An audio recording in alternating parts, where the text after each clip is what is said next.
Hello friends, welcome to my famous YouTube channel to watch more creative videos on Streamlit. As we have gone through many videos on Streamlit, face detection using Streamlit, many videos, face recognition using Streamlit, many videos, attendance system using Streamlit, many videos, face and age and gender classification using Streamlit, many videos, then foods and vegetable classification on Streamlit, and sentiment analysis using Streamlit, our latest video. Today's video is really creative and innovative. It is all about excellent way of attendance management system. I will be storing name in CSV file and also mail ID. So first of all, I will show you the CSV file before executing the program, that my attendance is not marked here. We can see here attendance is not marked. This in this file my attendance is not marked. You can see here. Then we can see here final CSV file. Here my attendance is marked, but I will delete that. I will delete that file and I will mark new attendance. Okay, fine. Now I will execute the program. This is the best way of attendance management system using Streamlit. Now I will execute the program.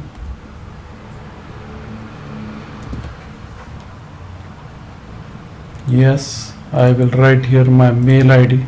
Then I will start the recording. Yes, recording is on.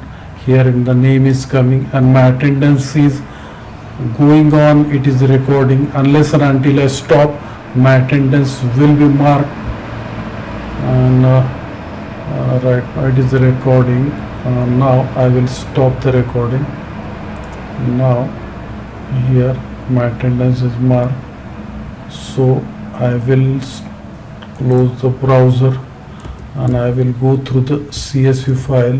You can see here previously there was not the case. So here my attendance is marked Sanjay. Yes, fine. Now it is time is recorded also. 11:39 here 38. 1 second difference. Now I will mark CSV file. Here also here it is not marked. Final attendance. No, here it is not marked. Then final CSV file. Okay, so I successfully done. Here it is marked. Here it is marked only. So my attendance is recorded as front end also, and my attendance is recorded at the back end also. So both way my attendance is recorded. I hope you like this video. If you like this video, please subscribe to my channel, share with your friends. I will be back with more and more creative videos on machine learning using Python and Streamlit, and if possible Node and React, and must add full stack. Thanks for watching.